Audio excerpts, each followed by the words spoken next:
इससे लाभ आपको ये होगा कि आपकी सांसें बहुत तेज इस तरह से हो जाएंगी कि पूरी ऑक्सीजन तो अंदर जाएगी ही जाएगी, सारे रोगों की समाप्ति हो जाएगी डीप इनहेल डीप एक्सहेल से। एक बार और करेंगे इस क्रिया को। लंबी गहरी सांस भरेंगे। हम दैनिक जीवन में ध्यान नहीं देते और छोटी छोटी उथली उथली सांसें लेते हैं, जिससे हमारे लंग्स में पूरी ऑक्सीजन नहीं जा पाती और पूरे शरीर में ऑक्सीजन का पूरा संचार नहीं हो पाता।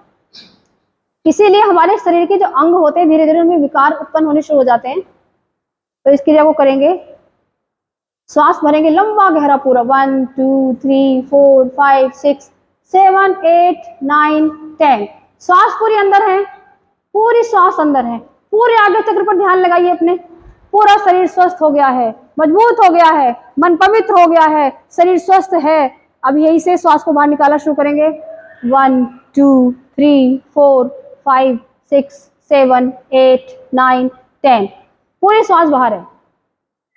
जब आपको लंबी गहरी श्वास का अभ्यास होने लगेगा और सिद्ध हो जाएगा तो श्वासों पर आपका नियंत्रण हो जाएगा और श्वासों पर नियंत्रण होते ही पूरे संपूर्ण जीवन पर आपका नियंत्रण हो जाएगा। आप अपने राजा स्वामी बन जाओगे, सारे दुखों से निवृत्ति हो जाएगी।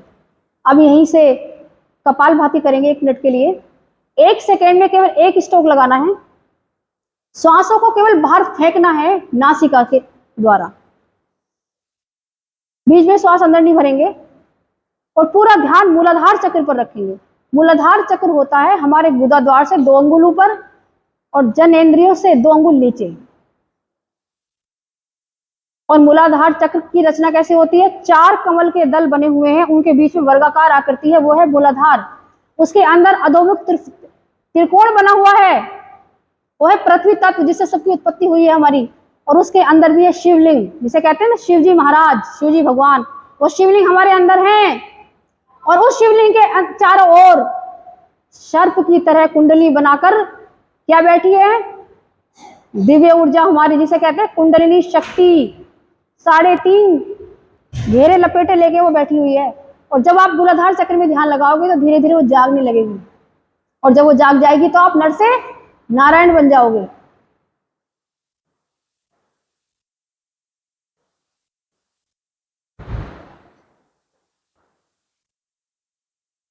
मूलाधार चक्र एक्टिवेट होगा आपका।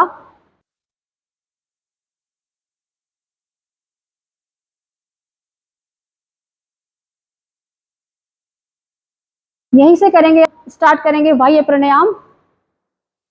पूरी लंबी गहरी श्वास बाहर छोड़ दें, नासिका के द्वारा, अपने मुंह के द्वारा पूरी श्वास बाहर हो। और उसके बाद आपको करना यह है कि पहले मूलबंध लगाना है।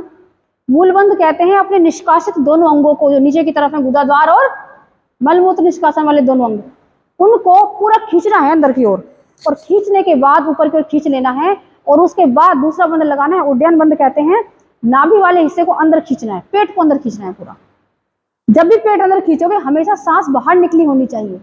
उसके बाद गर्दन को जो चिन्ह होती है, चिन्ह यहाँ पर लगाएंगे कंठकूप में, लेकिन वही लगा सकते हैं जिनकी गर्दन में पेन ना हो, जिनको सर्वाइकल स्पॉन्डिलाइटिस ना हो। तो तीनों बंध लगा लो, तीनों बंध। और जब ऐसा लगे कि श्वास बाहर रुकनी मुश्किल है, नहीं रुक सकती, तब धीरे धीरे बंद खोलोगे। पहले मूल बंद, उड्डयन बंद, जलांधर बंद, और फिर सांस भरोगे। सांस निकाल कर करना है, बाद में सांस भरनी है जब कंप्लीट हो जाएगा। पूरा पेट अंदर खींचना है ऐसे। यहीं से करेंगे एक श्वास की अग्निसार क्रिया। पेट के सभी रोगों से निवृत्ति के लिए उड्डयन बंद और अग्निसार क्रिया। पूरी सांस बाहर निकाल देंगे और इसमें सांस तो बाहर रहेगी, केवल पेट को अंदर बाहर खींचना है। ऐसे करना है, पेट को केवल अंदर बाहर।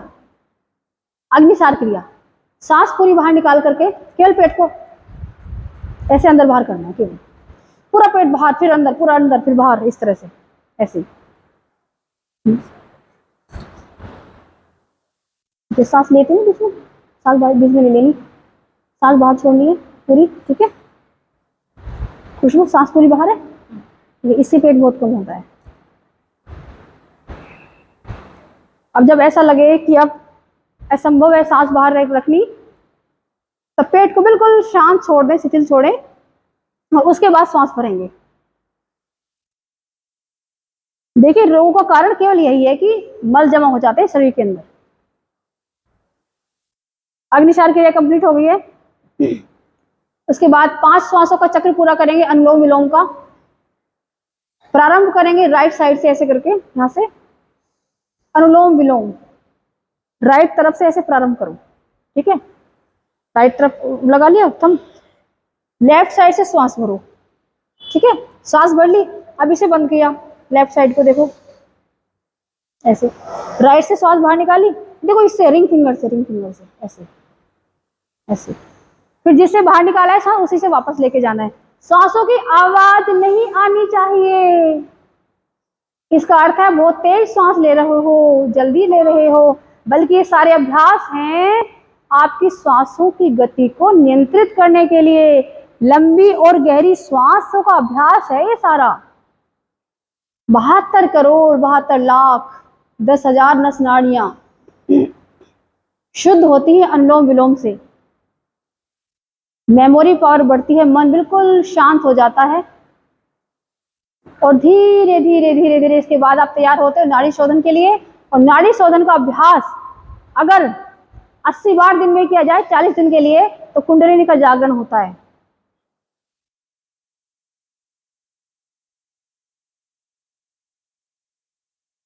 पांच चक्र पूरे करके वापस आना है सबको।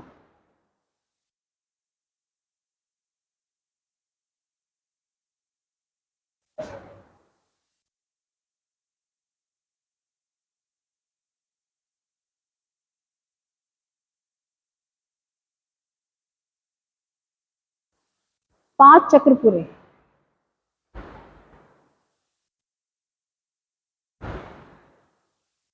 पांच चक्र पूरे हो गए। यहाँ से स्टार्ट करके, है ना, यहाँ से स्टार्ट करके फिर यहीं से निकालने को एक चक्र पूरा करना बोलते हैं। 5 चक्र पूरे हो गए हैं। श्वास बिल्कुल बिना ध्वनि के धीरे धीरे लंबी और गहरी लेनी है, और लंबी और गहरी बाहर निकालनी है। जब बाहर निकाल रहे हो तो विश्वास करो आंखें बंद करके कि सारे रोग बाहर जा रहे हैं।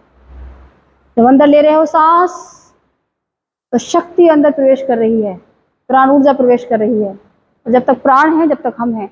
यही के बाद करेंगे भ्रामरी, 5 श्वास भ्रामरी की। और उसके बाद किसी को आंखें नहीं खोलनी है, आंखें बंद करके ही करना है, फिर आंखें बंद रखनी है। लंबी गहरी सांस भरते हुए पहली उंगली यहाँ पर, पहली फिंगर यहाँ, सेकेंड वाली यहाँ, दबाना कहीं से नहीं है, सेकेंड वाली यहाँ रहती है यहाँ पर, और थर्ड वाली यहाँ रहती है ताकि ऊं की ध्वनि निकले। यहाँ यहाँ दबाना नहीं होता, हल्का सा टच करना होता है, और इसको ऐसे इंडिपेंडेंट छोड़ देते हैं। ठीक है, बिल्कुल ठीक है। कानों को यहाँ से बंद करना, ऐसे करके ऐसे, ये टिक जो है अंदर की तरफ नहीं, नहीं, इस कैप से, कानों में कैप बनी हुई है ना क्या, इसी को बंद करना होता है। दांत किसी के मिले नहीं होने चाहिए। भ्रामरी में दांतों को दूर रखना है एक दूसरे से।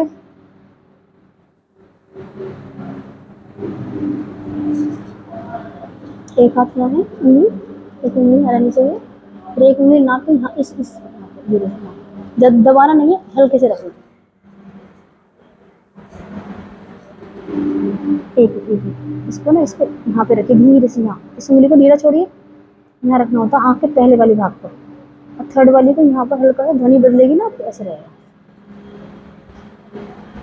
पहली वाली उंगली यहाँ रहेगी, दूसरी वाली आँख की जहाँ प्रारंभ होती है ना, आँख ढीला छोड़िए, ढीला यहाँ पर रखनी होती है धीरे से बिल्कुल। तीसरी वाली जहाँ नाक प्रारंभ होता है ना, यहाँ रखनी होती है, और इसको इंडिपेंडेंट नहीं, यहाँ। और दांतों को दूर रखना है एक दूसरे से, दांत मिले हुए नहीं होने चाहिए, और जीभ तालू से लगी होनी चाहिए ऊपर, जीभ तालू से लगी होनी चाहिए ऊपर। ढीला छोड़िए साथ को, ढीला ढीला छोड़िए, करते रहिए आप, ढीला छोड़िए साथ को। इसको यहाँ लगाइए धीरे से, यहाँ यहाँ, बस। 5 सांस पूरी करके बिल्कुल सुखासन में बैठ जाएंगे, जिसमें आप बिल्कुल आसानी से बैठ सकते हो, शरीर में बिना किसी तनाव रखे। शरीर में कोई भी तनाव नहीं। धीरे धीरे अपने हाथों को बिल्कुल ढीला छोड़ दें, अपने कंधे, अपने पैर,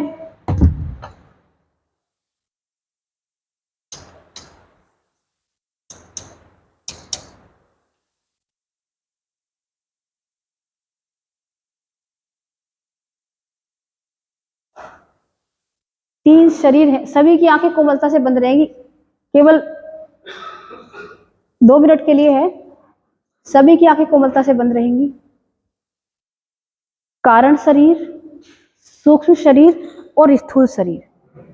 जो आपको दिख रहा है इस समय केवल आपको स्थूल शरीर दिखाई देता है अपना, लेकिन जैसे कहते हैं ना त्रिनेत्र, शिव जी का तीसरा नेत्र, तो शिव जी का तीसरा नेत्र है वो दोनों आईब्रो के बीच में भूमध्य में बताया जाता है। जैसे मैंने अभी आपको बताया था शिवलिंग आपके अंदर है, जिस शिवलिंग को पूरी दुनिया में आप ढूंढ रहे हो वो शिवलिंग आपके अंदर मूलाधार चक्र में स्थित है, और सर्पाकार कुंडली कुंडलिनी वहां पर है, और सुषुम्ना का द्वार बंद है, इसीलिए आपकी शक्तियां जागृत नहीं हो पाती। क्यों किसी किसी की शक्तियां जागृत होती है और उसके पास लोगों की भीड़ लग जाती है? क्योंकि मलों ने आपके स्वास्थ्य को ढक लिया, जो इतनी मन की चाहते हैं उन्होंने ढक लिया, इच्छाओं ने ढक लिया है आपकी शक्तियों को। जिस तरह हम दर्पण के सामने खड़े होते हैं और उस पर धूल होने के कारण हम दिखाई नहीं देते, परंतु जैसे ही धूल साफ कर दी हम दिखाई दे जाते हैं। दर्पण भी वही है, हम भी वही हैं। इसी प्रकार आपके अंदर सारी शक्तियां, अखंड ज्ञान, अखंड आनंद, अखंड प्रेम, अखंड स्वास्थ्य और अखंड शक्ति, पांचों का स्रोत आपके भीतर है, परंतु ढका हुआ है। ढका हुआ क्यों है? मैंने सारी 5 स्तरीय साधना के बारे में कक्षा में पूरा बताया था, और किसी दिन बता दूंगी। 5 स्तरीय साधना होती है जिसे पांचों को का प्राकट्य हो जाता है। इन पांचों का जो आपके अंदर मौजूद हैं, जो ढकी हुई है, दबी हुई है, उनका प्राकट्य, वो प्रकट किस प्रकार होंगी, आपको उनका लाभ कैसे मिलेगा, वो साधना पौरी में बता दूंगी आपको। अब सूक्ष्म शरीर के द्वारा अपने सामने बैठ जाओ और अपने स्थूल शरीर को देखो, बिल्कुल शांत बैठ जाओ 1 मिनट के लिए और धीरे धीरे अपनी सांसों को देखो, सांसें अंदर कैसे जा रही हैं, बाहर कैसे आ रही हैं। ये सांसें जैसे ही रुकेंगी शरीर खत्म हो जाएगा, यानी कि जीवन समाप्त, मिट्टी बन जाएगा। तो इन सांसों को धीरे धीरे देखो पहले, केवल ना तो अपने आप भरनी है ना छोड़नी है, केवल देखनी है, केवल दृष्टा बनना है, साक्षी भाव से, कर्ता नहीं बनना। जब मैं था तब हरि नहीं, अब जब हरि है तो मैं नहीं। अपने आप का विलय कर देना है, बिल्कुल अहम का विलय करना है इस समय।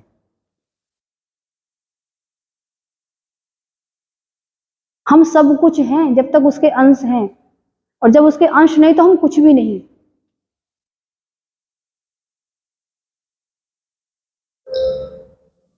एक मिनट के लिए अपनी आपको बिल्कुल नहीं हिलाएंगे, स्थिर बैठना है बिल्कुल। कुछ भी हो जाए, कुछ भी हो जाए, मच्छर काटे, कुछ हो, बिल्कुल नहीं हिलाएंगे। अगर काटेगा भी तो खुजली होगी भी तो अपने आप शांत हो जाएगी। अपने अंदर चले जाओ, धीरे धीरे आगे चक्र से होते हुए अपने अंदर जाना है आपको। देखो वहां पर क्या दिखाई देता है, क्या सुनाई देता है, बिल्कुल शांत अपने अंदर जाना है आपको।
आंखें सबकी कोमलता से ऐसे ही बंद रहेंगी, शरीर बिल्कुल ऐसे ही शांत रहेगा, परंतु स्थिर, सजग। और अब पूरा ध्यान अपना इस घड़ी की ध्वनि पर लेकर के जाएंगे। इस कक्षा में एक घड़ी चल रही है, अपने सूक्ष्म शरीर के द्वारा जाएंगे और सुनेंगे, और मुझे बाद में बताएंगे किस किस को घड़ी की आवाज सुनाई दी है। सेकेंड की घड़ी की एक ध्वनि हो रही है, देखिए सुनिए।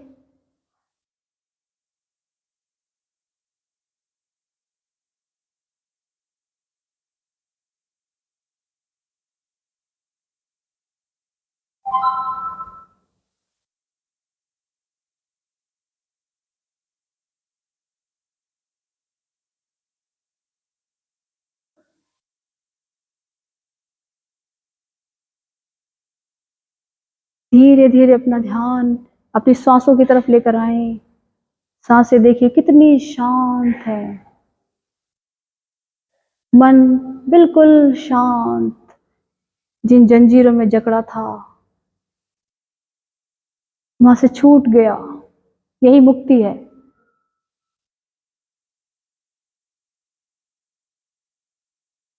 यही मुक्ति है। जहां आप हो वहां आपका मन, जहां आप हो वहां आपका ध्यान, यही मुक्ति की साधना है और यही निरंतर बने रहना मोक्ष है।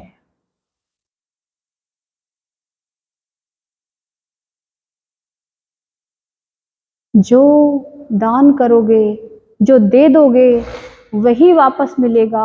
हमेशा ध्यान रखना। अगर अच्छा चाहते हो अपने लिए तो अच्छा ही देना, बुरा दोगे तो बुरा वापस आएगा कई गुना होकर। व्यक्ति कभी किसी के भी साथ बुरा नहीं कर सकता। जो भी वो कर रहा है कर्म, सारा अपने लिए कर रहा है, यही सब उसे वापस मिलना है। तो ये सोचकर कोई काम मत करो कि मैं ये कर रही हूँ या कर रहा हूँ तो इसका फल दूसरों को मिलेगा। नहीं, वो सब आप ही को वापस आना है। किराए के मकान में आए हो, ये सब आपसे छीन लिया जाएगा एक दिन। जिस शरीर को लेकर के जब गर्भ से जन्म हुआ था तो शरीर लेकर के दुनिया में आए थे, परंतु जब जाओगे तो और कुछ नहीं, शरीर भी साथ नहीं जाने वाला। धन धान्य, अच्छा भोजन, समृद्धि, उसको सही तरीके से इस्तेमाल करना सीखो ताकि स्वयं तुम्हें रोगी ना बनाए, मानसिक रोगी ना बनाए, शारीरिक रोगी ना बनाए।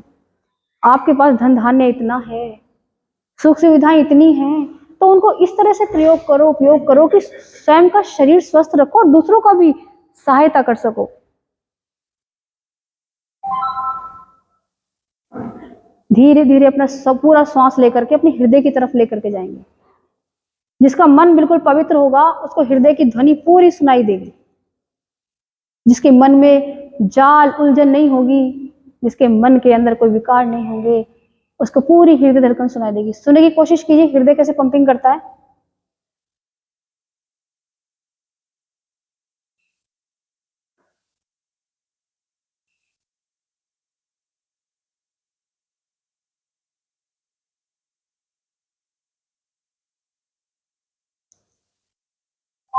धीरे धीरे लौटेंगे सांसों की तरफ। सांसें कितनी शांत है।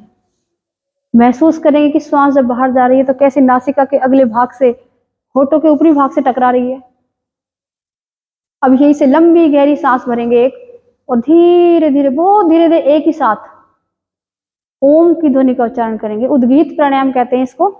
लंबी गहरी सांस भरेंगे सब एक साथ।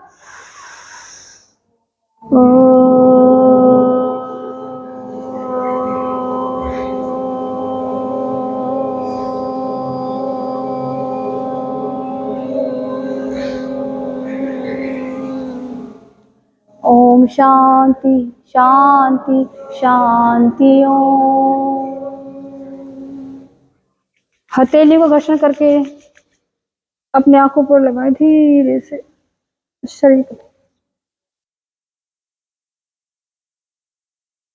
अब मेरे को बता दीजिए कि घड़ी की आवाज, देखिए घड़ी चल रही है, उसकी आवाज वाली किस किस को सुनाई दी थी? हैंड रेज कर दो। आप बहुत तेज सुनाई दे रही थी आपको। आपको दिए सुनाई तेज पूरी ना? हाँ, वेरी गुड। और धीरे धीरे होगी अभ्यास से आपकी भी, जिनके लिए आपको देगी उधर। Very good, very nice. 10 दिन से उपवास है उनका। जितना उपवास रखोगे उतने स्वस्थ रहोगे, याद रखना। जितना खाओगे उतना शरीर खराब होगा। 30 साल के बाद की बात कर रही हूँ। और उसकी हृदय की धड़कन किस किस को सुनाई दी है? अच्छा, हृदय की धड़कन पर ध्यान लगाओगे तो हृदय कंट्रोल में आना शुरू हो जाएगा। कभी भी हार्ट बीट में प्रॉब्लम नहीं आएगी। धीरे धीरे अभ्यास से होगा सब।